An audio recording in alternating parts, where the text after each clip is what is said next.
Ora, meus senhores, terça-feira, à altura de falarmos aqui um bocadinho de basquetebol, não é na segunda, e acho que todos percebemos porque é que não é na segunda. Ricardão, sobreviveste ao apagão? Como é que foi Olha, a tua segunda-feira? não só sobrevivi, como eu por mim comprava um dia destes todas as semanas. Acreditas que eu disse exatamente isso? E foi? Exatamente Pá, isso.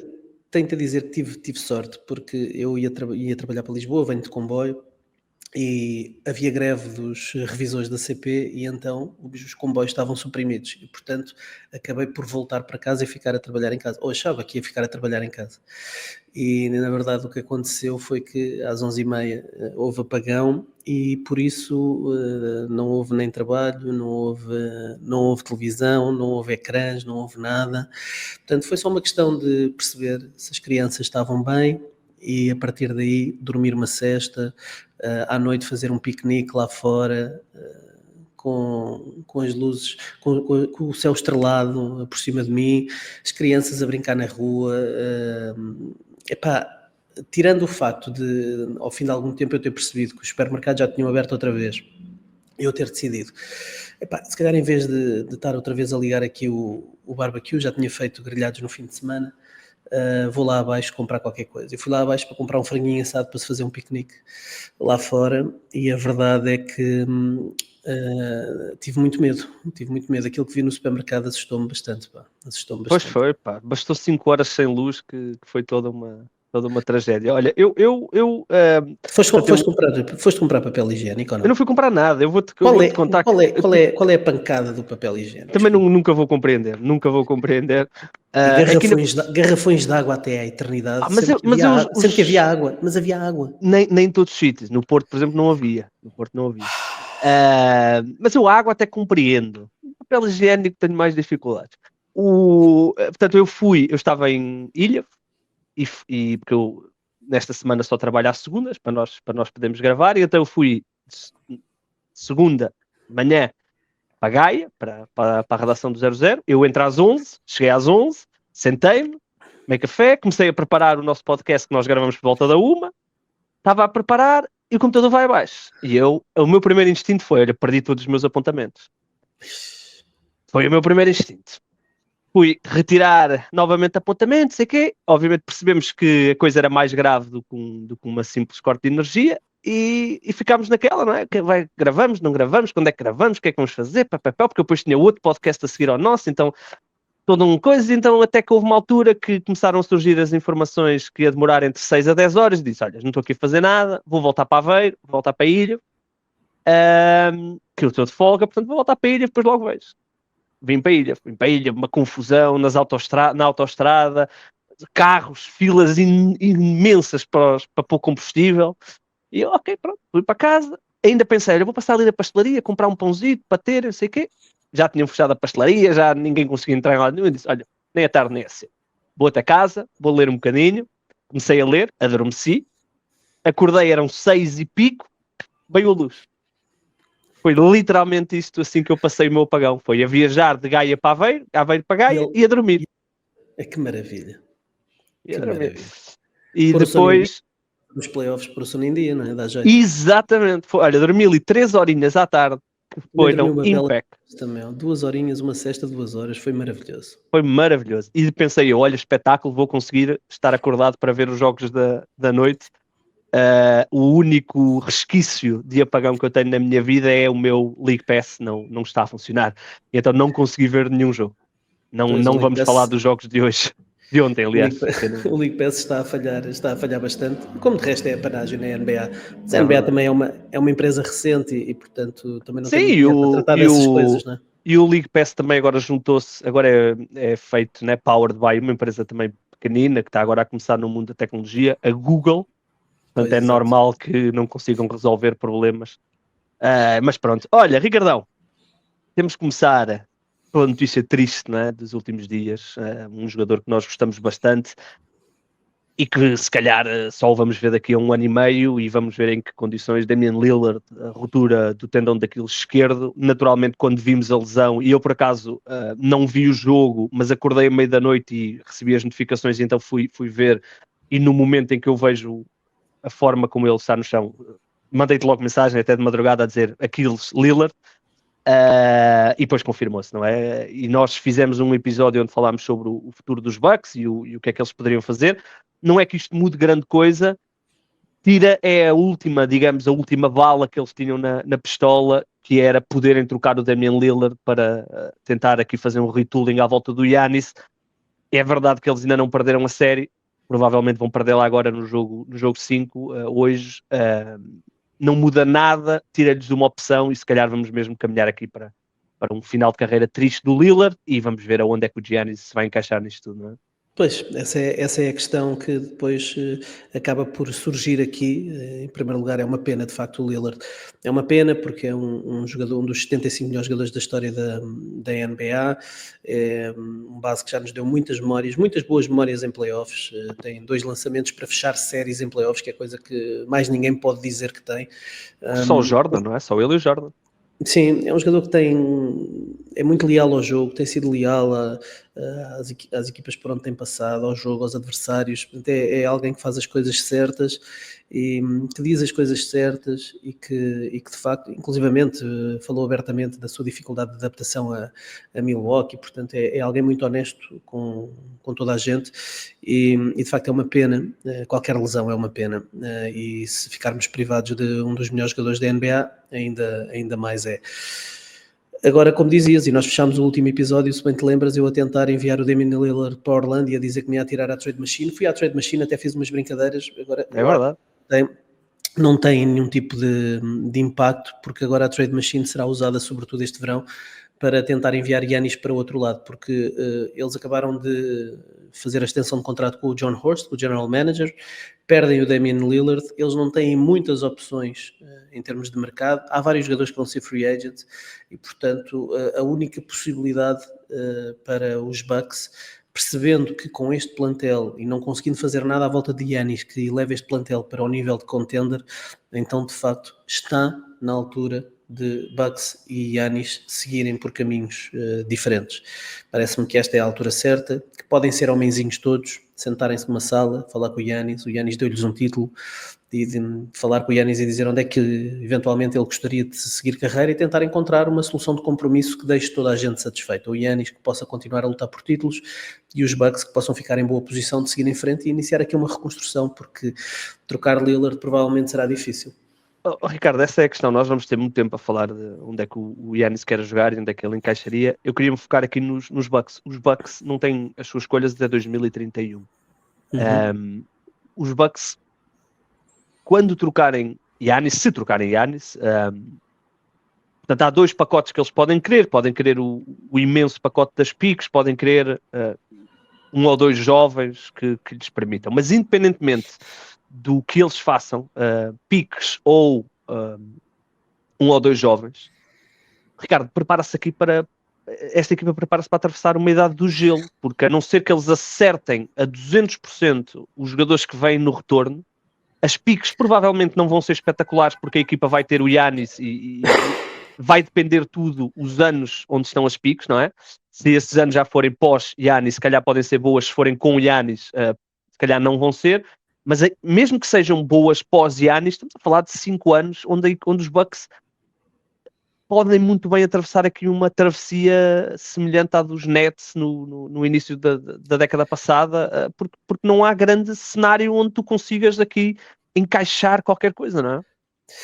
Pois, assim, os primeiros reportes que surgiram, obviamente, porque começaram logo a surgir notícias sobre isso, e o Jake Fisher é um dos insiders da NBA que faz um excelente trabalho, e ele diz que de facto há 4 equipas que podem fazer as melhores propostas pelo Giannis, se eventualmente os Bucks estiverem disponíveis para abdicar do Giannis e seguir em frente. Os Brooklyn Nets, os Houston Rockets, os San Antonio Spurs e os Oklahoma City Thunder. Há aqui propostas, pacotes distintos. Obviamente os Nets não conseguem dar, se calhar, jogadores de grande qualidade que venham a ser peças centrais de uma reconstrução. Mas tanto Rockets como Spurs como Thunder, eventualmente, para receberem Giannis, vão ter que abdicar não só de piques, mas também de jogadores, e de jogadores interessantes. E, portanto, vamos ver. Ainda é muito cedo para falarmos disto. temos também que respeitar aqui um bocadinho o Lillard e os próprios Bucks, que ainda não foram eliminados, será uma questão de tempo, muito provavelmente, mas eventualmente os Bucks podem bater algumas portas em que deixam o Giannis em boa posição de poder continuar a sua carreira num sítio como deve ser, e eles próprios receberem não só piques, ganharem um bocadinho de controle acerca do seu futuro, em termos de draft, mas também um ou outro jogador jovem interessante que possa não significar iniciar uma reconstrução absolutamente do zero, começar aqui já com alguém interessante no plantel. Por acaso era interessante, era pouco assustador o Giannis em Oklahoma, era só o que nos faltava. Olha, já que estamos a falar de Oklahoma, tivemos, foi no domingo, não é? A primeira eliminação, ou no domingo ou no sábado, já não me lembro. Primeira eliminação, já tivemos outra, entretanto, vamos olhar para essas duas equipas. Mas queria começar por Oklahoma, Ricardo. Fun fact, os Cavs acabaram agora com o Zito, não é? E os Cavs até fizeram uma margem de diferencial pontual maior. Aliás, os Cavs fizeram 122 pontos de diferença, que é a maior diferença de sempre numa série de playoff. Mas independentemente disso, o domínio que os Oklahoma City Thunder fizeram contra os Memphis Grizzlies com e sem Ja Morant foi impressionante, e nós andávamos aqui quase a passar ao lado aliás, nós fizemos até um episódio onde falávamos das dificuldades que os Oklahoma City Thunder tinham com as equipas mais fortes do Oeste. Os Memphis Grizzlies não estavam nesse pacote de equipas mais fortes do Oeste. Os Thunder para já cumpriram, mas cumpriram de uma forma que abre aqui a porta a coisas especiais. Primeiro porque dominou, e isso aí não há forma de... Só o Ja Morant é que parece que não percebeu bem o domínio que aconteceu, mas também porque Shai Gilgeous-Alexander ainda não foi Shai Gilgeous-Alexander nestes playoffs. É verdade. Há várias coisas que podemos tirar desta série. Primeiro, Shai. A série começou com um Shai muito abaixo daquilo que é a sua eficácia habitual, 35% de acerto nos primeiros 3 jogos. O último jogador entre os 10 jogadores do Thunder que participaram em todos os encontros, portanto foi o jogador mais ineficiente de todos os Thunder.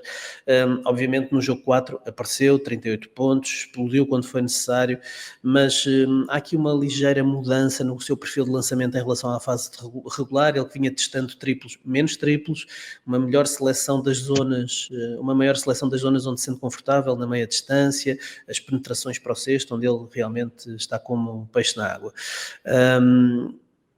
Acho que há coisas a retirar desta série no ponto de vista do Thunder, mais por parte de outros jogadores não chamados Shai Gilgeous-Alexander. Para já, a defesa como um super poder desta equipa, já falámos disso, a identidade defensiva do Thunder que foi totalmente visível nesta série, melhor defesa da época regular, que manteve esse nível, pelo menos nesta primeira ronda dos playoffs. É verdade que o opositor não era de grande nível, como vão ser os próximos opositores até ao final da estadia do Thunder em playoffs, seja ela quando for, mas o próprio Mark Daigneault brincou com lineups com Alex Caruso e Lu Dort juntos durante longos períodos, coisa que não fez muitas vezes durante a fase regular. A combinação de dois dos melhores defensores no ponto de ataque da liga trouxe, obviamente, coisas muito positivas para a equipa. O Caruso foi fundamental, por exemplo, no jogo 3, a segunda parte do Caruso, que foram 13 minutos, foi inacreditável a defender jogadores pequenos, jogadores grandes, como o Jaren Jackson, enfim. Muita versatilidade desta equipa, a combinação dos dois bigs, Holmgren, Hartenstein, a funcionar bem. O Jalen Williams pode jogar como falso 5, como fez também na fase regular. Eles podem trocar, eles podem fazer blitz, eles podem proteger em drop, eles adaptam-se ao adversário, àquilo que qualquer adversário faz, sem perder a identidade. O que eu gostaria, sobretudo, de destacar é a emergência do Chet Holmgren nesta série. Presença nas duas tabelas, dominou defensivamente, fez vários desarmes de lançamento, 5 no jogo 2, a rim protection esteve a um grande nível. Nos momentos em que Shai não estava a carburar ofensivamente, tanto ele como o Jalen Williams assumiram o protagonismo ofensivo e depois soube também combinar com o Hartenstein, que era uma coisa que vimos a espaços na fase regular. Um esteve lesionado durante boa parte da fase regular, outro esteve lesionado noutra parte, e portanto acho que é muito, muito prometedor ver o que vimos deste Thunder, porque de facto não tivemos o Shai ao nível que nos habituou e não foi preciso. Eles dominaram os Grizzlies. Duas notas. O Chet, o jogo 3 para mim abriu-me os olhos em relação à importância do Chet nesta equipa como stretch big. Defensivamente ele vai ser vai ser um daqueles jogadores que se as lesões o permitirem, vai ser um ícone defensivo que vai dar luta ao Wembanyama por títulos de defesa do ano. Ofensivamente, era a dúvida que eu tinha onde é que ele estava ofensivamente nestes playoffs, porque na realidade este é o primeiro grande teste do Chet. Ele já tinha tido no ano passado, mas neste momento é o teste no sentido, vocês agora sim são favoritos e têm que o mostrar, e ele está a cumprir. O jogo 3 é ele que segura a equipa, quando várias vezes parecia que, mesmo sem Ja Morant, parecia que os Grizzlies iam conseguir manter a vantagem. É ele, com tripla após tripla, conseguir fazer isso. E depois destacar aqui o Caruso. O Caruso é um jogador que foi contratado especificamente para esta altura do ano. E há um dado que mostra bem. O Caruso foi gerido o ano todo. O Caruso foi jogou load management o ano inteiro. Exatamente. O Caruso é um jogador que, pela sua forma de jogar, tem sempre muitos problemas físicos. Ele jogou 19 minutos de média esta temporada em 54 jogos. Ou seja, foi gerido de uma forma brutal. Nestes playoffs, com exceção do jogo 1, que foi um blowout tal que toda a equipa descansou, nunca jogou menos de 22 minutos. Ou seja, Mark Daigneault percebe que em playoff Caruso, Dort são jogadores que são absolutamente disruptores dos ataques adversários. E depois é a questão do lançamento. Se o lançamento estiver bem, como esteve no jogo 2 e no jogo 3, o Caruso parece o melhor jogador da NBA. Quando o lançamento não está bem, como foi neste jogo 4, o Caruso não vale pela sua defesa. Portanto, o Caruso é sempre um jogador que defensivamente vai sempre valer os seus minutos. E portanto esta equipa realmente é assustadora. Vamos ver este jogo 4 tivemos cheio, não é? A ir 14 vezes ou 15, já não sei, para a linha de lance livre. Portanto já tivemos um jogo mais à imagem de cheio, que agora vão ter uma semana para poder sentar-se e ver o que é que sobra da série entre os Nuggets e os Clippers, que já vamos falar dela. Ricardo, a equipa que foi eliminada, Memphis Grizzlies, é um futuro que, por um lado, nós olhamos e vemos que o seu core, Ja Morant, Desmond Bane, Jaren Jackson, estão todos abaixo dos 26 anos. Acho que só o Desmond Bane é que tem 26 anos. Portanto, podemos dizer aqui, esta equipa tem ainda 8 anos de prime. O problema é que ela está a ficar demasiado cara, e já vamos falar disso. E se olharmos na realidade para este core, aonde é que nós colocamos este core no grau das equipas? Ou seja, este core, que é um bom core, é um core jovem, tem 4 anos de run, tem grandes épocas, tem uma vitória numa ronda de playoff, apenas e só. Aliás, o Ja Morant já foi suspenso mais vezes do que ganhou rondas de playoff. E portanto, ou seja, o que é que tu farias com esta equipa, não é? Acreditavas que este core ainda tem? Olhas para o Ja Morant como um jogador top 10 que ainda pode, ou começamos a olhar para as deficiências desta equipa e olhamos e dizemos, calhar está na altura de... Pois, eu nunca olhei para o Ja Morant como jogador top 10. Não sei se alguma vez alguém considerou o Ja Morant top 10 da liga, mas eu consigo, até com relativa facilidade, eleger 2 jogadores que eu confio muito mais do que o Ja Morant para colocar à frente da minha equipa. E neste momento, o Ja Morant, para mim, não é o melhor jogador dos Memphis Grizzlies. Acho que o Jaren Jackson Jr. é o jogador mais importante dos Memphis Grizzlies, pelo que oferece nos 2 lados do campo, pela sua disponibilidade, a sua availability. O Ja Morant está constantemente lesionado, pela sua estabilidade também do ponto de vista mental, e portanto acho que é mais fácil para os Grizzlies pensarem sobre o futuro do Ja Morant. Ele tem 3 anos de contrato ainda restantes. O Jaren Jackson Jr. vai ser elegível para Supermax se fizer All-NBA esta temporada. 245 milhões por 5 anos. Sinto-me muito mais confortável a dar 245, gostava de os ter no bolso, é verdade, sinto-me muito mais confortável a dar 245 milhões ao Jaren Jackson por 5 anos do que apostar num futuro com Ja Morant, até porque o Ja Morant tem algumas lacunas no seu jogo que são claramente exploradas em playoffs. O Jaren Jackson é um jogador muito mais jogável e sem tantos buracos no seu jogo, portanto, mas há uma série de questões, obviamente. Eles têm que perceber, em primeiro lugar, se o Thomas Izalo é para manter como treinador principal, se vão dar-lhe o cargo de treinador principal ou não, ou se vão mudar de rumo. E depois têm que avaliar então qual é que é de facto o centro desta equipa, porque a equipa já tem 3 jogadores de topo, e portanto não há muita forma para fugir a isto. Ou trocam um desses jogadores de topo por outro jogador de topo que encaixe melhor com aquilo que os outros dois oferecem. Neste caso, eu imagino a hipótese de trocar Ja Morant, tentar encontrar alguém que faça sentido ao lado do Jaren Jackson Jr. e do Desmond Bane, porque de facto eles também não têm muita manobra para mexer na equipa e terem terminado a época com 16 derrotas nos últimos 17 jogos em que jogaram contra equipas com 50% ou mais de registro. Eu acho que é capaz de fazer toda a gente sentar agora em Memphis e ter ali uma reunião de final de temporada. Eu acho que essa reunião vai ser uma reunião dura de ter, porque abriste a porta àquilo que eu queria falar, que era a possibilidade de trocar Ja Morant. Isso foi rejeitado na altura do trade deadline. Lembras-te que houve esse rumor que os Grizzlies poderiam estar disponíveis isso foi fechado na altura pelo GM da equipa, que disse que não. Por outro lado, chegamos agora aqui a uma equipa que teve que ir ao play-in, a uma equipa que é eliminada sem apelo nem agravo e tem realmente que fazer perguntas, e as perguntas que eles têm de fazer é: nós temos algum espaço para nos mexer neste verão? Este é o último verão que nós vamos ter aqui uma possibilidade, porque eles estão, apesar de estarem acima do cap, estão abaixo, têm algum espaço na luxury tax, portanto tem aqui alguns cap holes que eles provavelmente não vão ficar com eles, né? Estou a falar aqui do Marvin Bagley, do Luke Kennard, portanto provavelmente esses jogadores vão sair e portanto eles vão ter aqui algum espaço, vão ter aqui alguns assets para poder trocar. Eles estão mais ou menos protegidos nas suas piques, têm jogadores jovens que podem ser interessantes em algumas equipas e depois têm que decidir se este Big Tree, digamos assim, é um Big Tree que eles acreditam.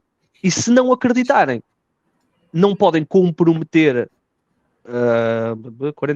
não podem comprometer 150 milhões de dólares na próxima, não é na próxima, mas na a seguir, a estes três. Eles vão ter que chegar à conclusão de, ok, nós só podemos ir com 2. E eles podem fazer depois coisas, porque se tu quiseres trocar o Ja Morant por um grande jogador, consegues. Se quiseres trocar o Ja Morant por 2 bons jogadores, se calhar também consegues. Aí quem diz o Ja Morant diz o Desmond Bane. Portanto, eles vão ter que se sentar, vão ter que olhar para a sua cap, vão ter de esperar para já que saiam as All-NBAs para ver se realmente o Jaren Jackson vai ser elegível para esse contrato. Tudo indica que sim. E depois vão ter que sentar-se e perceber se vão estar confortáveis a dar 150 milhões a 3 jogadores. 3 jogadores que só ganharam uma série de playoff. Estou muito curioso para ver. Estou muito curioso para ver o que é que esta equipa vai fazer. E obviamente a começar pela questão do treinador, porque com muito mérito que nós reconhecemos ao exalto o trabalho dele na Europa, o que é certo é que a equipa foi demolida nesta série. É verdade que os 2 últimos jogos foram competitivos, mas sim, também ele não fez training camp, não impôs os seus as suas ideias, portanto também precisa de ter alguma margem de manobra. Podem querer procurar outra coisa muito específica que já tenham debaixo do olho, não é? E depois, Ricardo, é que nem é só a questão do training camp, é que este vai ser o cartão de visita do Exalo para dizer aos adeptos: este vai ser o nosso treinador para a próxima temporada, não é? Portanto, será muito mais fácil à direção dos Grizzlies irem buscar um daqueles treinadores veteranos, um daqueles treinadores que estão aí, uns Michael Malones, por exemplo, não é? Ir buscar um desses treinadores e apresentar: olha, temos aqui um grande treinador.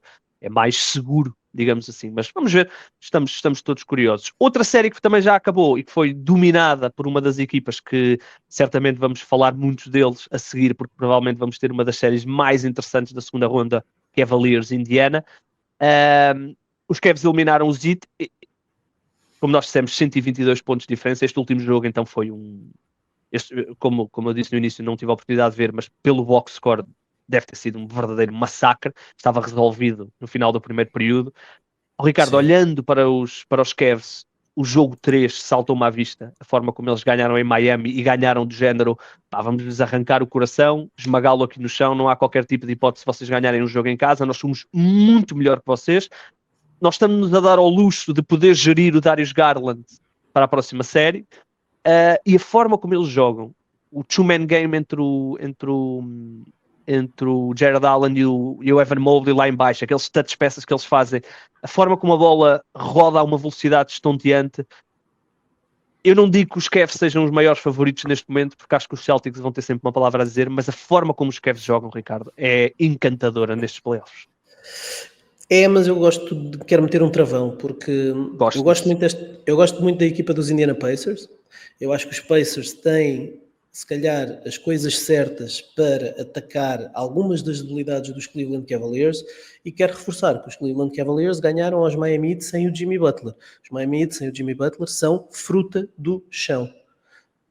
São uma equipa que não vale nada. Aliás, o Bam Adebayo já veio verbalizar que a equipa terá de facto que fazer mudanças no verão, porque este plantel é muito, muito fraco. Perderam o Jimmy Butler no decorrer da temporada. Com o Jimmy Butler, eles não passavam da primeira ronda, conseguiam roubar um joguinho aqui e ali, e sem o Jimmy Butler, para mim foi normal que eles fossem arrasados pelos Cleveland Cavaliers. Eu acho que nós dávamos benefício da dúvida ao Eric Spoelstra de eventualmente conseguir enganar os Cleveland Cavaliers num jogo, mas é preciso ter talento para isso também, e talento é uma coisa que neste momento os Miami Heat não têm muito. Portanto, quero pôr aqui um bocadinho de travão, porque os Cavs pisaram os Miami Heat, mas os Miami Heat estavam para ser pisados por qualquer equipa que lhes atravessasse à frente. Sim, é verdade. Sim, ia só terminar dizendo que os Cavs vão ser verdadeiramente testados na segunda ronda, se apanharem os Indiana Pacers, que estão a atacar muito bem e que estão a defender de uma forma minimamente respeitável, ao contrário dos primeiros anos desta iteração desta equipa do Rick Carlisle, mas estão a atacar muito bem e estão a conseguir, por exemplo, na série com os Bucks, atacar especificamente os jogadores que eles querem, tirar o Brook Lopez do jogo. É verdade que aqui não há nenhum jogador grande que seja um problema em termos defensivos, são dois bons jogadores grandes que eles têm, mas eles têm problemas defensivos nos jogadores de backcourt e, portanto, os Pacers saberão potenciar e explorar essa questão. Portanto, algum travão, porque eu acho que os Pacers podem dar um bocadinho mais de luta aos Cleveland Cavaliers do que se calhar algumas pessoas estão a admitir nesta altura. Não, concordo. Os Pacers da forma... Aliás, eu vi, mesmo antes de entrarmos, estava no Twitter e vi um gráfico que os Pacers a nível de assistências, turnovers, tudo o que é pace de jogo, estão milhões de níveis à frente, todas as equipas neste playoff. Portanto, vai ser uma série brutal. Partindo do princípio que os Pacers hoje fecham a série, provavelmente vamos poder... falar mais a sério desta série na sexta-feira, quando ela estiver para começar, mas sem dúvida que vai ser um teste difícil. Estou curioso para ver como é que os Cavs vão gerir aqui alguns minutos, porque eu acho que eles vão precisar de ter jogadores, vão precisar de gerir os seus lineups para não terem Garland e Donovan Mitchell sempre a ser atacados. Portanto, curioso para ver como é que eles vão gerir o Hunter, o próprio Okoro, que pode ter minutos importantes nesta série, mas teremos tempo a falar sobre ele. Queria falar sobre o Zito, Ricardo. O Bam Adebayo pediu mudanças, eu vi também essas declarações. A minha pergunta é onde é que elas podem chegar, porque eu olho para o plantel do Zito, e era um plantel que foi construído para ajudar Jimmy Butler e Bam Adebayo. De repente retiras o Jimmy Butler, e o Jimmy Butler tornou as coisas tão agrestes que a troca prejudicou muito os Heat. Os Heat ganham ali uma pique, é verdade. Vamos ver o que é que essa pique vai dar, provavelmente nada. Mas ficam com o Andrew Wiggins, com um contrato que é, neste momento, muito mau. Eu olho para a equipa dos Heat e vejo Bam Adebayo, 37 milhões. Tyler Hero, já vamos falar sobre ele, 31 milhões. Andrew Wiggins, 28 milhões. Terry Rozier, se este não é o pior contrato da NBA, não sei qual será, 26 milhões. Duncan Robinson, 19 milhões, 20 milhões, para arredondar. E, portanto, não vejo aqui grande espaço. Não vejo valor de troca em nenhum destes jogadores que eu disse, obviamente com exceção do Bam Adebayo e Tyler Hero, mas não será por aí. Olho para as piques dos Miami Heat. Eles não têm a deles deste ano, mas têm a do próximo ano. E têm uma grande decisão para tomar agora, que é o Tyler Hero vem de um ano onde foi All-Star, vem de um ano onde deu aqui um salto, provavelmente já terá ligado ao Pat Riley, através do seu empresário, e já terá dito: eu posso estender o meu contrato por 207 milhões por 4 anos. Como é que esta conversa, Ricardo, como é que tu, não é? Como é que tu geres esta conversa? Pat Riley provavelmente não vai poder dar este contrato, e não dando este contrato, vamos ver aonde é que vai ficar a cabeça do Tyler Hero. Portanto, os Heat sempre nos habituaram a não fazer tanking. Eu não sei se o próximo ano não pode ser um ano disso. Eles recusam fazer tanking. O Pat Riley já disse várias vezes que a hit culture impede, seja lá o que isso for, impede Miami de fazer tanking porque não é o ADN deles. E, portanto, quero ver se vai manter-se fiel a essas palavras o Pat Riley e o Erik Spoelstra. Em primeiro lugar, antes de continuar, deixa-me dizer-te que arredondares 19 milhões para 20 milhões Não, porque é 19,9. é sinal que para ti, 100 mil dólares, $1 milhãozinho é coisa fácil, não é? Portanto, muito fácil. Fico muito feliz por ti. Como podes ver pelos meus fones. Em relação ao Tyler Hero, te falaste aí do contrato do Terry Rozier ser o pior contrato da NBA, mas quando falaste dos números do possível novo contrato do Tyler Hero, tremia aqui um bocadinho por dentro. Uma coisa é certa, o Bam Adebayo parece-me que é intocável, é um jogador, um crónico candidato a Defensive Player of the Year, pelo menos continuará a ser, todos os anos em que o Victor Wembanyama não conseguir ser elegível, continuará a ser. O Adebayo não tem evoluído, se calhar, do ponto de vista ofensivo, com a cadência que os Miami Heat pretendiam, mas não deixa de ser a peça central desta equipa. Não é pelo facto do Tyler Hero ter sido All-Star este ano e o Bam não, que o Bam Adebayo não deixa de ser, de longe, o jogador mais importante dos Miami Heat.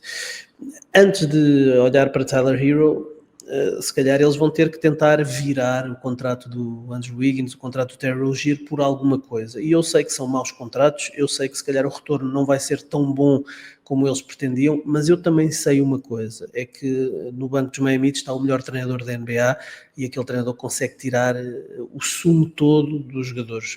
Vimos o que ele acabou de fazer com o Davion Mitchell, por exemplo, que se tornou uma peça respeitável dentro da rotação dos Miami Heat, quando nunca conseguiu jogar em nenhum sítio na carreira por onde passou, talvez por incompetência de algumas pessoas que passaram pelas equipas onde ele estava, e sim, estou a falar também do Sacramento Kings. Mas já sabia que ia sair. Pelle Larsson, para o ano se calhar vai ter mais minutos, mais espaço na rotação. O Nikola Jovic partiu a mão, julgo que foi um dedo da mão, portanto para o ano voltará a fazer parte da rotação. São dois jogadores que vão crescer certamente no próximo ano. Chaim Jaques, não sabemos o que é que se passa com ele e, portanto, quer dizer, há suspeitas do que é que se passa com ele e, portanto, não sabemos se os Miami estão com vontade de continuar com Chaim Jaques e fazer uma aposta. O que para mim é evidente é que isto não é método para utilizar o Chaim Jaques. Se é por motivos fora do campo, tem que se resolver essas questões, porque é um ativo da equipa que não está a ser utilizado, é um ativo novo, com talento, com capacidade para se desenvolver, portanto se há ali uma trica qualquer com o Erik Spoelstra, isso tem que ser resolvido de alguma maneira, porque ou eles usam o Chaim Jaques... Era a história da ex-mulher? Era a história da ex-mulher do Erik Spoelstra. Ele desapareceu completamente da rotação. Não sei se isso é verdade ou não, obviamente, isso é o que se fala nas redes sociais, sabemos o quão tóxicas são as redes sociais, mas a verdade é que a partir do momento em que começou a surgir essa história, o Chaim Jaques saiu por completo da rotação e é um jogador que podia perfeitamente dar 20, 25 minutos por noite aos Miami. Portanto, eles ainda têm algumas coisas que podem utilizar, seja em benefício próprio, seja para trocar e ir à procura de outras coisas. Se comprometerem com o Tyler Hero, ficam a saber que Tyler Hero e Bam Adebayo são 2/3, eventualmente, dos contratos máximos que eles poderão ter, e isso pode limitá-los um bocadinho, mas... Ricardo, eu diria que esperar pelo verão, porque eles... Se eles se comprometerem a esse duo, Tyler Hero e o Bam Adebayo, e eu adoro o Bam Adebayo também, reconheço a sua falta de evolução ofensiva, eu diria que eles vão perpetuar-se como uma equipa de play-in. Podem chegar à primeira ronda, podem não chegar à primeira ronda, perpetuam-se como uma equipa de play-in durante 3, 4, 5 anos. Não sei se é isso que eles vão querer fazer, estou muito curioso. Eu diria que o contrato do Wiggins é um contrato absolutamente introcável nesta altura, porque ele ainda tem não só os 28 milhões que eu te disse na próxima época, como ainda tem depois uma player option para o ano a seguir de 30 milhões, portanto é completamente introcável. Podem anexar a pique e tentar ir buscar um jogador de 30 milhões, não sei, Pois, assim de cabeça jogadores de 30 milhões, mas podem anexar a pique ao olha, Wiggins e tentar ir buscar qualquer coisa. vai perguntar aos Bucks se ficaram felizes com o anexar uma pique para mandar embora o Chris Middleton para ir buscar o Kuzma. É difícil. Bem, vamos ver o que é que vai acontecer. Olha, olhando aqui para algumas séries de playoff, vamos falar aqui de 2 ou 3. Algumas, nós tínhamos isto previsto para falar ontem, portanto, algumas já vão ter jogos hoje, portanto vamos aqui tentar não alargar-nos muito, porque tudo pode mudar esta noite. Mas uma daquelas que eu queria falar, Pistons Knicks. Primeiro, falta clara sobre o Tim Hardaway, certo? Estamos claríssima. Ok. O que é que tens achado das arbitragens? Do ponto de vista no geral, fracas. Muito fracas. Fracas, critérios dispares, mesmo dentro da própria série, de jogo para jogo. Ricardo, quase período para período. Quase período para período, pois. Eu não gosto de criticar arbitragens porque é o pior trabalho do mundo. Tenho muito respeito por quem opta, por quem é louco o suficiente para ser árbitro e andar todos os fins de semana a ser insultado onde quer que seja. É muito, muito, muito difícil para mim criticar arbitragens, não gosto mesmo. Conheço muitos árbitros e respeito-os muito. Na NBA espera-se obviamente o melhor e de facto acho que já tivemos a oportunidade em anos anteriores de ter melhores arbitragens do que estamos a ter este ano. Portanto, esperemos que o nível das arbitragens possa subir também com o avançar dos playoffs. Eu nem fico muito preocupado com os erros, porque os erros, por exemplo, este lance do Tim Hardaway não é difícil de ver, é um ressalto ofensivo, estão ali uma série de jogadores que estão ali de volta, o árbitro falha, ok, pronto, não viu. A mim o que me está a chatear é, neste mesmo jogo, se nós recuarmos 20 minutos para trás, nós vimos o terceiro período, Ricardo, o terceiro período ficou pouco a dever a uma WrestleMania da WWE. Não ficou muito longe. A quantidade de completas placagens que nós vimos naquele terceiro período, é impossível depois aos árbitros continuarem nesse registro, porque o que vai acontecer é que vão haver agressões, vai haver porrada nos jogos, eles vão ter que ter pulso, e depois os jogadores que fizeram uma determinada coisa no terceiro período e não foi falta, fazem metade dessa coisa e vem falta. Isso para mim é o que me está a preocupar. Todos nós gostamos de intensidade, todos nós gostamos de dureza, entre aspas, nos jogos de playoff. Os árbitros estão a ter, na minha opinião, mais do que os erros, estão a ter muita dificuldade em uniformizar critérios. Eles mudam os critérios de período para período. Eu quando estou a ver os jogos, eu quase que tenho medo dos intervalos, porque tenho medo dos ajustes que os árbitros vão fazer, não é das equipas, é os árbitros. E esta série dos Knicks Pistons está a ser um descalabro nesse sentido, porque os erros, não viste uma falta, não viste, marcaste mal uma falta, marcaste, no final de uma série isto vai se equilibrar, não é? Agora o critério tu não vais ter como puxar, porque os jogadores dos Knicks e dos Pistons vão ver o filme do jogo 3, ou do jogo 4, ou do jogo 3, para se prepararem para o jogo 5, e vão ver, isto não é falta, ok, então vou poder fazer, e se calhar já não vão poder fazer, e vão perder a cabeça. Olha, mas olhando para o jogo, Ricardo, está 3-1 para os Pistons. Tu ficavas chocado se eu dissesse que podia muito facilmente estar 3-1, desculpa, disse que estava 3-1 para os Knicks, ficavas chocado se eu dissesse que podia estar 3-1 para os Pistons, porque eles perdem os 2 jogos em Detroit e tiveram os 2 jogos na mão, perdem aquele jogo 1 com aquele descalabro ofensivo dramático e de repente estão a perder 3-1 e provavelmente mais jogo, menos jogo vão sair fora e vão ficar com um amargo de boca, especialmente o Cade Cunningham, que teve 2 lançamentos absolutamente convertíveis para ganhar este jogo contra os Knicks e não os converteu. Sim, vão ficar com o amargo de boca e ainda bem, porque é disso que se faz. São essas dores de crescimento que transformam os jogadores e que fazem os jogadores evoluírem. Portanto, são meninos, são cachorrinhos acabados de chegar aos playoffs e, portanto, precisam de crescer e de passar por estes momentos para na próxima época poderem estar melhor preparados para esse bicho diferente que são os playoffs. Portanto, os Knicks têm mais experiência, estão a fazer-se valer desse capital de experiência que têm nesta altura. Jalen Brunson volta a ser o Captain Clutch. Foi dias depois de receber o prémio Clutch Player of the Year, marcou 15 dos seus 32 pontos no quarto período e, portanto, parece-me que a natureza está aos poucos a sarar e as coisas estão a voltar à normalidade e os Knicks estão a aproveitar a falta de experiência dos Pistons. Aquilo que eu destaco nesta série, sobretudo, é a capacidade do Tom Thibodeau não ser tão rígido nas suas convicções.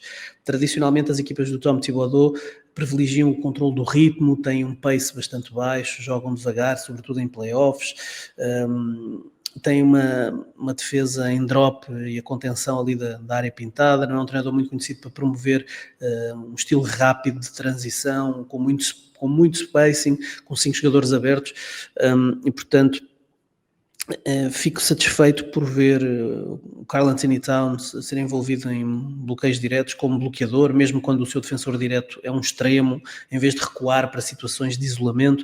Gosto de o ver como trailer em transição a receber a bola e a marcar os triplos à chegada ao ataque. Portanto, há aqui alguns ajustes que têm ajudado a equipa a melhorar.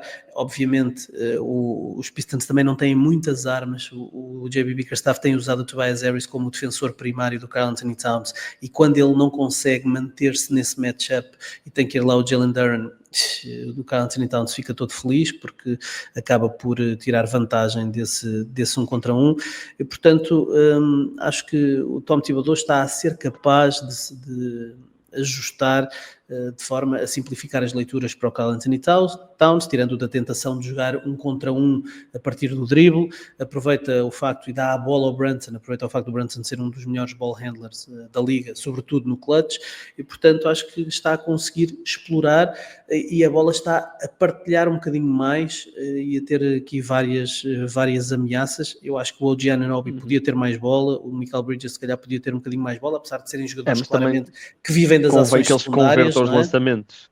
Tem que converter os lançamentos. Olha, Ricardo, deixa-me tirar-te aqui duas desbloquear coisas. O Karl-Anthony Towns tem sido chave nesta série, sim. Deixa-me tirar-te aqui duas coisas. Falaste do matchup do Karl-Anthony Towns, que tem sido, e eu não estava à espera disto, mas tem sido o Tobias Harris, e 2 jogos que os Pistons perderam em casa, o Tobias Harris teve sempre problemas de faltas, e é normal. Exatamente. O Karl-Anthony Towns é o dobro dele. Tem também muito a ver com o facto de no jogo 2 o Jalen Brunson ter sido o único hub de ataque dos Knicks e claramente houve uma intenção de Tom Thibodeau e reconheceste isso, a capacidade dele ser um bocadinho mais flexível. Claramente houve uma intenção de mudar esse chip, porque os Knicks fizeram isso durante o ano passado e não funciona em playoff, porque se tu só jogares com um ball handler, uma ameaça, primeiro vais desgastá-la a um nível absolutamente assustador e depois vais permitir às defesas zerar isso. E, portanto, vimos uma clara intenção dos Knicks de partilharem e vamos levar o Karl-Anthony Towns para o post, vamos lhe dar oportunidades de conseguir não só os seus pick and pops, mas também sextos lá em baixo, onde ele realmente tem uma capacidade física de grandes vantagens. Aliás, no jogo 3, o 5 inicial, com a exceção do Josh Hart, todos marcaram mais de 20 pontos, acho que foi bem perentório isso. Mas este matchup específico de ter o Tobias Harris, e o Tobias Harris é absolutamente essencial depois no ataque dos Pistons, em várias, não só no spacing, mas também em poder criar alguma coisa quando a jogada parte e ele cria alguma coisa em isolamento. Eu não sei se não era melhor eles arriscarem, pelo menos neste jogo 5, ir lá mais vezes o Jalen Duren, e o Jalen Duren tem um dado inacreditável, que eu confesso que só agora a preparar o podcast é que me apercebi, que é, nesta série, nos minutos com o Jalen Duren, menos 42, o que é mind-blowing, eu não tinha noção disto. Mas eu não sei se não dava mais oportunidades ao Karl-Anthony Towns de fazer pick and pop, porque é esse o problema que os Pistons enfrentam se for o Jalen Duren a defendê-lo, porque o Jalen Duren vai defender em drop, o Karl-Anthony Towns vai ter alguns pick and pops, mas eu não sei se não vivia mais com isso do que o Karl-Anthony Towns levar o Tobias Harris lá para baixo, muitas vezes sofrer falta, e depois eu não tenho o Tobias Harris do outro lado, que é um garante de estabilidade que nem sempre uma equipa tão jovem tem. como é que tu gerias esse? Eu acho que testava começar o Jalen Duren lá. Se começasse a correr muito mal, depois eu ajustava, mas eu preferia ter um bocadinho mais Tobias Harris dentro do campo, porque 2 jogos seguidos, problemas de faltas. Pois, o meu receio aí é realmente dar aqui a oportunidade ao Karl Anthony Towns de explodir. Eles no jogo 3 e no jogo 4, os Knicks usaram e abusaram de situações de bloqueio direto, de pick and roll, entre Jalen Brunson e Karl Anthony Towns. No jogo 3, fizeram 17 pick and rolls, 17. Foi o segundo maior número de pick and rolls da temporada. Portanto, só fizeram mais pick and rolls num jogo logo a seguir ao All-Star contra os Chicago Bulls, onde tinham o Nikola Vucevic a defender o Karl Anthony Towns e, portanto, quiseram castigar o Nikola Vucevic com essa receita. E, portanto, o que me parece é que se mete o Jalen Duren mais tempo, acabas por ter uma equipa mais exposta ao pick and pop. Portanto, o Karl Anthony Towns a desfazer para fora e a ter triplos abertos, ou a atacar o Jalen Duren em close-out em drible. E se tiver triplos abertos e começar a abrir o livro, eu acho que isso é o pior que pode acontecer aos Knicks. Portanto, não acredito, acho que o JB Bickerstaff vai ter que viver um bocadinho com essa ideia de colocar o Tobias Harris e de eventualmente poder ficar com o Tobias Harris com problemas de faltas, porque acho que é a melhor hipótese que eles têm de limitar minimamente o Karl Anthony Towns, que é absolutamente essencial para o sucesso dos Knicks. Deixa-me dizer que o Karl Anthony Towns, que já teve outras séries de playoffs, e nem sempre boas, aliás, quase sempre más, nesta série, Ricardo, aqueles 8 pontos que ele faz seguidos na reta final do jogo, especialmente aquele fade away, eu não sei como é que ele marcou aquela bola, aquele fade away para trás da tabela, e depois tem 2 triplos, um deles é uma leitura inacreditável do Brunson, ele percebe que o Jalen Duren, curiosamente estava a marcar o Karl Anthony Towns, está a vir ajudar ao meio por causa de um mismatch no post, assim que o Jalen Duren dá um passo na área pintada, bola de um lado ao outro, Karl Anthony Towns com um lançamento de 3 pontos completamente solto. Esta série está a ser um bom cartão de visita do Karl Anthony Towns, que certamente vai ser depois muito, muito colocado à prova na série contra os Knicks, contra os Boston Celtics. Olha, e o que é que tens achado do Ausar Thompson? Eu quando vejo esta série, eu olho para o Josh Hart e para o Ausar Thompson e penso, no dia em que o Ausar Thompson conseguir ser um bocadinho mais Josh Hart e menos louco daquela cabeça, o Ausar Thompson vai ser um jogador fora de série. Epá, o Ausar Thompson é o caos total, sem controle. Os braços e as pernas parece que andam a voar sem o mínimo de controle. Falta-lhe um bocadinho de controle. Um bocadinho de controle que, por exemplo, o Amen Thompson, o seu irmão gêmeo, já tem e que ele precisa também de desenvolver.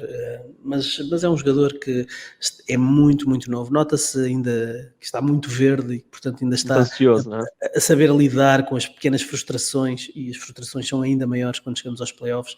Mas sim, eu acho que olhar para o Josh Hart e ver nisso um modelo de controle, tendo em conta as claras vulnerabilidades que cada um deles tem no seu jogo, continuarem a ser um elemento decisivo numa altura tão importante como são os playoffs, eu acho que é boa ideia o Ausar Thompson pôr os olhos no Josh Hart, sim.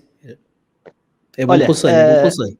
Vou-lhe mandar isso. Olha, só para a última série que vamos tocar, só para dar um toque muito rápido nos Clippers e Nuggets, os Lakers e os Timberwolves. Nós podemos e vamos focar naquilo que os Lakers não têm, naquilo que os Lakers fizeram, mas eu queria focar, Ricardo, em Anthony Edwards. O Anthony Edwards tem 160 minutos, mais ou menos. Mais do que os pontos, mais do que os triplos, mais do que as assistências, tem 6 turnovers. 6 turnovers. É verdade. E nós podemos aqui dizer, os Lakers trocam tanto que o Anthony Edwards faz o que quer do Luka e do Austin Reeves. Os Lakers não têm rim protector, portanto quase que não faz diferença se está na frente do Anthony Edwards, o Dorian Finney-Smith ou o Luka Doncic. Mas a forma como o Anthony Edwards está a gerir a defesa da zona dos Lakers, a forma como o Anthony Edwards está a gerir os traps, os double teams, sempre a fazer a decisão certa, e depois a capacidade que ele tem de, ok, agora vou penetrar o cesto e a defesa do Lakers vai colapsar, mas mesmo que eles colapsem, eles não têm ninguém para me impedir de marcar. Ok, agora tenho o Luka e o Austin Reeves à minha frente. Ok, deixa-me fazer aqui uma pequena dança e um pull-up. E nós não víamos isto no Anthony Edwards do ano passado. O Anthony Edwards do ano passado, ele baixava a cabeça, ia lá abaixo, e provavelmente era o jogador mais imparável. Mas se tu conseguisses conter cá fora, estavas mais ou menos tranquilo. Ele agora é o jogador com mais triplos da NBA. E ao mesmo tempo é o jogador que se calhar é mais fulgurante no ataque ao cesto. Os Lakers, que já são tão débeis defensivamente, terem que gerir este jogador que ainda por cima está a tomar todas as boas decisões, 6 turnovers em 4 jogos, é assustador. Eu não sei se esta série não é o cartão de visita do novo Anthony Edwards e do Anthony Edwards que provavelmente vai ser um grande problema para não sei, o Standard não, os Warriors e depois se calhar para o Standard na final de conferência. E se calhar mais uma vez vamos ter que voltar a reativar a conversa da cara da Liga, o rosto americano da Liga, seja o que for. O Anthony Edwards teve aqui o seu signature moment em playoffs, talvez seja o momento mais impressionante da sua jovem carreira, pelo menos em playoffs, 16 pontos no último período, acabando por ajudar a esta reviravolta que chegou a ser uma desvantagem de 12 pontos para os Lakers, marcou os primeiros 11 pontos do último quarto. Quando começou a levar com blitzes, com situações de 2 contra 1, excelente o Chris Finch a manter o Naz Reid lá dentro como o roller, que ali no short roll que recebia a bola e depois passava, melhor passador do que o Rudy Gobert, e tem também a possibilidade de abrir para fora e de poder lançar. O Naz Reid tem sido absolutamente determinante nesta série e foi determinante nestas 2 vitórias. Donte DiVincenzo com jogadas importantes também no final da partida, mas é isso. Os 6 turnovers do Anthony Jaden McDaniels a fazer uma série inacreditável. O impacto defensivo e aquilo que ele está a fazer do ponto de vista ofensivo. Está a ser ganha a série claramente pelos Timberwolves. O Chris Finch está a fazer um trabalho notável com as decisões certas sempre, com boa gestão do Julius Randle, que falámos que podia ser um problema nesta série, do Rudy Gobert e do Naz Reid, mantendo os dois ligados ao jogo e importantes nos momentos em que estão dentro de campo, mas fazendo a gestão correta nos momentos certos. E eu acho que é sobretudo um problema de profundidade do plantel, e voltamos à questão da troca do Luka. A chegada do Luka desequilibrou e fez quebrar completamente a homogeneidade e a estrutura da equipa dos Lakers, e portanto este não é o ano dos Lakers. Os Lakers têm que pensar a montante na próxima temporada. Ricardo, já percebemos antes de irmos aos Lakers, deixa-me só dar aqui duas coisas. Tu falaste do Julius Randle e nós na antevisão dos playoffs tu trouxeste os dados do Julius Randle em playoff e eram quase maus demais para acreditar. Estamos a falar de um jogador que está num ano de contrato, portanto, e está a dar aqui um cartão de visita muito interessante. Os Lakers, com exceção do LeBron, não têm corpos para defender jogadores como Julius Randle e como Jaden McDaniels, e o Julius Randle está a fazer uma série muito boa, tal como o Jaden McDaniels. Eu queria só falar de uma coisa, que é no momento em que os Timberwolves decidiram, e eles fizeram essa decisão a meio da segunda parte, ou no início da segunda parte, decidiram, ok, agora é para defender. O Jaden McDaniels, a forma como ele não saiu da frente do Luka Doncic foi impressionante. E ele só saiu da frente do Luka Doncic na reta final quando percebeu, e agora podemos fazer a ponte para os Lakers, que o Luka Doncic ele já não conseguia correr. Quanto mais correr e lançar. Os Lakers fizeram uma segunda parte onde não fizeram nenhuma substituição. Nunca tinha acontecido na história do playoff. E se fosse o Tom Thibodeau a fazer isto, era massacrado. O J.J. Redick tem margem ainda, e vai ter muita margem com os adeptos dos Lakers e com a imprensa, e já falámos sobre a boa imprensa que ele tem. Os Lakers chegaram a um ponto onde os Lakers já não conseguiam fazer nada. Os últimos 6 minutos de jogo são dramáticos para os Lakers. O LeBron só conseguia defender e fê-lo a um nível brutal que já não víamos, se calhar, há 10 anos. Mas só conseguia defender, só conseguia jogar, fazia lembrar o Vanderbilt, não é? Que só pode jogar de um lado do campo. Se fosse no handball, isto era perfeito. O Luka, ofensivamente, ele não conseguia. Ele chamava o Naz Reid para o 1 contra 1, para a troca, e o Naz Reid estava extremamente confortável porque o Luka não conseguia passar por ele. Não tinha pernas. E mesmo assim, os Lakers quase conseguiam ganhar o jogo. E se não fosse um turnover, o turnover do LeBron, a falta que era falta do LeBron no Edwards, se calhar os Lakers até tinham ganho este jogo. Mas se olharmos para o plantel dos Lakers, houve uma altura que eu mandei uma mensagem a um amigo meu e disse: é impressionante como é que os Lakers estão a tornar... Os Lakers na altura estavam à frente, eu estava a lhe mandar mensagem, estava a dizer: é impressionante como é que os Lakers conseguem estar a discutir este jogo. Naquele momento, os cinco dos Lakers no campo era Dorian Finney-Smith, LeBron James, Jordan Goodwin, um two-way, que foi apanhado da G-League. Converter o contrato no final da época. O Jared Vanderbilt e o Gabe Vincent. Era estes 5 que os Lakers tinham num jogo de playoff, quando do outro lado estava o Anthony Edwards, o Jaden McDaniels, o Julius Randle e o Naz Reid. É impossível. E quando tu tomas a decisão de não vou fazer substituições, para já estás a passar um atestado de incompetência ao teu banco. Mas depois não conseguires comprar. Os Lakers, houve uma altura em que o Doncic falha, ou o Doncic ou o LeBron, mas falha um layup que poderia ter colocado o jogo a 14 pontos, e o jogo depois vai para o final do último período a 8 pontos. Mas os Lakers, com 8 pontos à entrada do quarto período, não podiam ter tirado o LeBron 1 minuto ou 2 antes de fechar o período, depois compravam mais 1 ou 2 minutos a seguir, havia o intervalo pelo meio, o descontempo. Comercial. Se calhar conseguiam ter comprado 10, 15 minutos ao LeBron de descanso, e nem assim o J.J. Redick teve essa... Não conseguiu comprar 2 minutos de descanso ao LeBron. E diz muito do desespero do J.J. Redick e da confiança que ele tem no seu banco. Como tu dizias, foi um atestado de incompetência aos jogadores do banco. Ele não acredita que o Gabe Vincent, o Jared Vanderbilt valham 1 minuto na segunda parte. 1 minuto. E, portanto, isto diz muito. O Pat Riley dizia que em playoffs jogam 8, confias em 7. O J.J. Redick joga um 5, e eu não sei se ele confia nos 5, na verdade. Pelo menos em termos defensivos não confia em 2 deles. Pelo menos. Mas a equipa de facto é curta. O Jackson Hayes tem perdido o seu espaço como nós esperávamos, e isso faz com que ele também não é um poste que possa ter a bola na mão muitas vezes, e portanto o número de assistências do Luka baixa obviamente muito por não ter um poste capaz de lhe dar essa ameaça.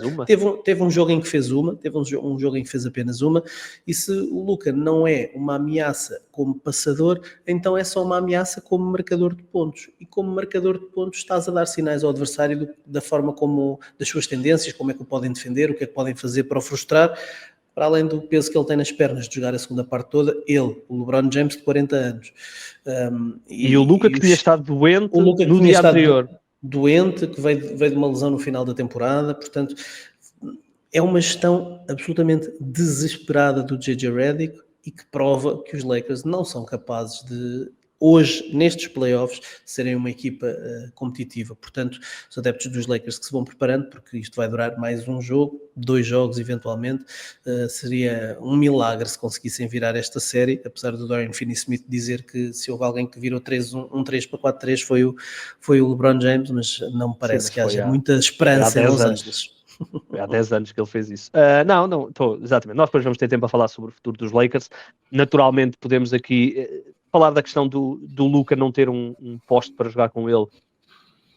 O Luka é um dos melhores jogadores da NBA e comete erros defensivos absolutamente gritantes. Aquela não cobertura no Naz Reid naquele trailer é absolutamente terrível, mas o Luka é se calhar o melhor jogador ofensivo da NBA quando tem várias coisas que pode fazer. Pode jogar num contra um, pode ser step back, especialmente quando vai para o lado esquerdo, é excelente, mas precisa de um jogador para criar pressão no cesto, precisa de um jogador para desfazer para o cesto, porque o desfazer para o cesto não é só o alley-oop que ele vai lá meter em cima, não, é criar incerteza no momento do pick and roll. Portanto o defesa que o está a marcar fica sem, né? Crias ali um instante que podes abrir espaço, e depois obriga alguém do lado do weak side, digamos assim, a vir ao meio para negar esse possível alley-oop ou esse possível passe interior, que abre o espaço de um jogador do outro lado para lançar, e o Luka é excelente a fazer esse passe cross-court para encontrar o atirador. Portanto, a pressão ao cesto não é só o jogador que vai atacar o cesto, não, é a defesa encolhe, os atiradores ganham mais 1 palmo ou 2 palmos de espaço para o seu lançamento, e o Luka não tendo isso, jogando os Lakers num 5-out, e os Lakers têm que jogar assim, não há outra hipótese, não há ninguém no banco que nós possamos colocar e dizer, não, podíamos jogar aqui com o Trey Jemison, não existe. Portanto, é isto que os Lakers são, e naturalmente é curto, e eu acho que mais jogo ou menos jogo, mas se calhar ganham este jogo em casa e depois perdem lá em Minnesota, os Lakers podem aqui olhar e dizer, ok, se tivéssemos, nós trocámos Dalton Knecht, que ainda não jogou 1 minuto nesta série, por Mark Williams ia jogar 30 minutos por jogo nesta série.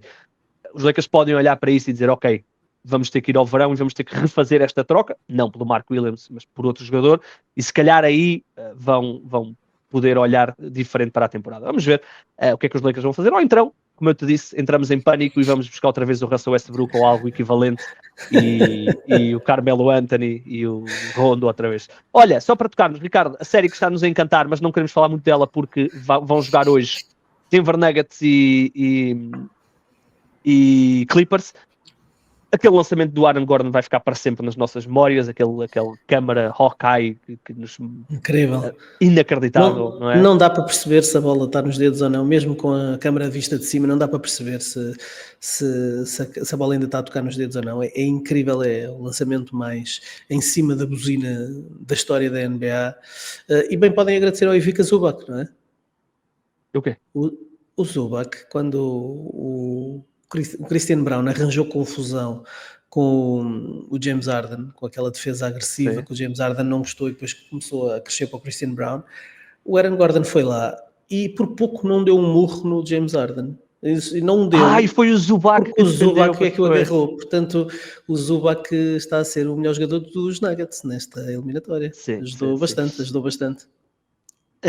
Pois é, nem tinha feito esse cálculo. Olha, deixa-me só duas notas. Eu continuo a achar que esta série vai para os Clippers. Acho que os Nuggets, com o Michael Porter, que só tem um ombro e está a fazer, e fez anteontem um jogo milagroso para alguém que só tem um ombro.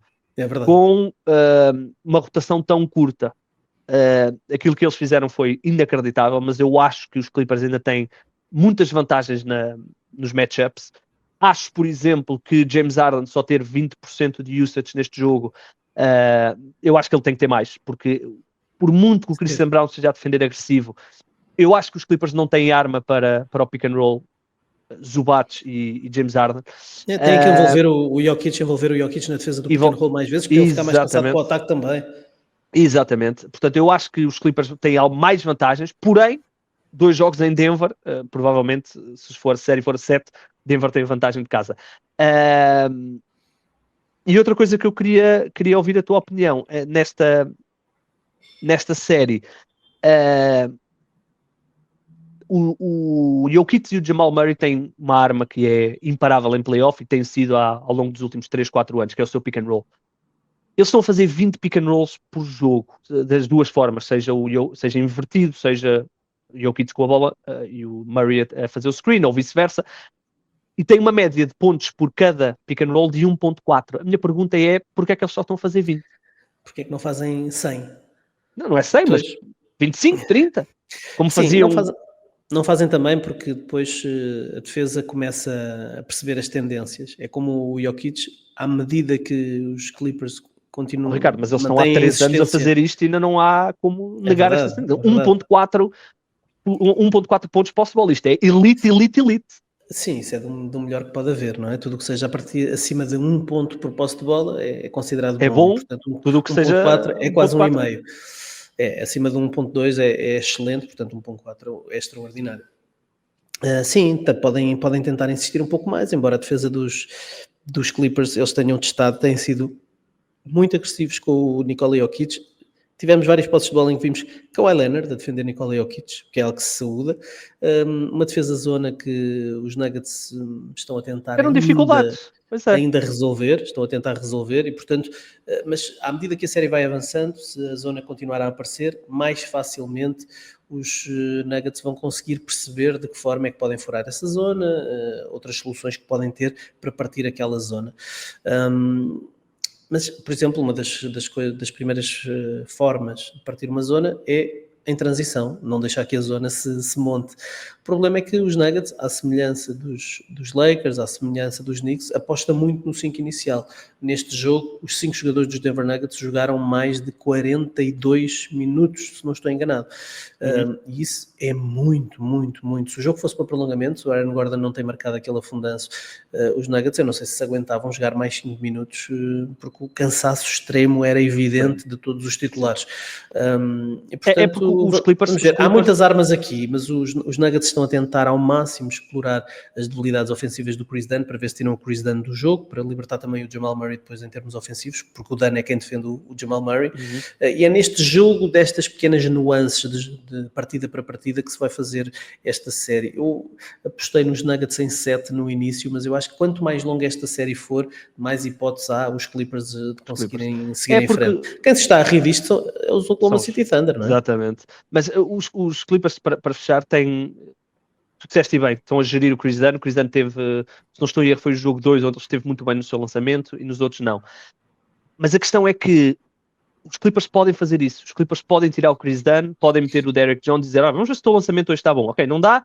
Ok, então vamos aqui pôr o Bogdanovic, que teve um dos seus melhores jogos de playoff da sua carreira, não tenho dúvidas nenhumas, neste jogo 4. O ressalto que ele faz ao Jokic é absurdo. Ok, não dá o Bogdanovic, vamos ao Nick Batum. Os Nuggets não têm isso. Se o Westbrook não estiver recuperado, e é estranho dizermos isto em 2025, os Nuggets não conseguem, é aquele 5 e mais nada. Não dá para gerir, ok, não há o Westbrook, vamos dar aqui mais 10 minutos ao Jalen Pickett. Não, isso não acontece. Não há Westbrook, tem que jogar vocês. E os Clippers têm, e eu concordo contigo, quanto mais longa for esta série, os role players dos Pistons são mais do que os role players dos Nuggets, especialmente se o Michael Porter continuar com problemas no ombro. O que ele fez naquele jogo foi heroico, porque eu achei que ele não ia sequer jogar depois de ter visto o jogo 3. Portanto, as armas estão ali. Muito bem, estamos a ter brilhantes playoffs, não é, Ricardo? Tivemos fim de semana brutal a nível de playoffs. Incrível, ao ponto de criar um apagão aqui na Península Ibérica. Achas que pode ter sido por causa disso? Portugal e Espanha consumiram tanto a NBA que a eletricidade colapsou? Incrível. Pelo menos há tantas teorias da conspiração, pelo menos esta é mais bem disposta. Eu acho que eu também já vi muitas teorias. A única que eu acho que é verdade é que foi o Gyökeres a resolver o problema da luz. É aquela que eu acho que é verdade. Se é ou não, cada um acredita no que quer. Minha Nossa Senhora. Eu acho que foi o Gyökeres que resolveu. Bem, vamos embora. Tens que ir trabalhar. Vamos a isso. Vamos à vida. Meus amigos, deixem-me só dar este contexto. O podcast foi gravado de uma forma diferente, não temos aquela qualidade que normalmente vos apresentamos, foi o que foi possível. Em princípio voltaremos na sexta-feira, não na quinta, e é isto. E se conseguirem fundar 3, já sabem, mandem-nos o vídeo.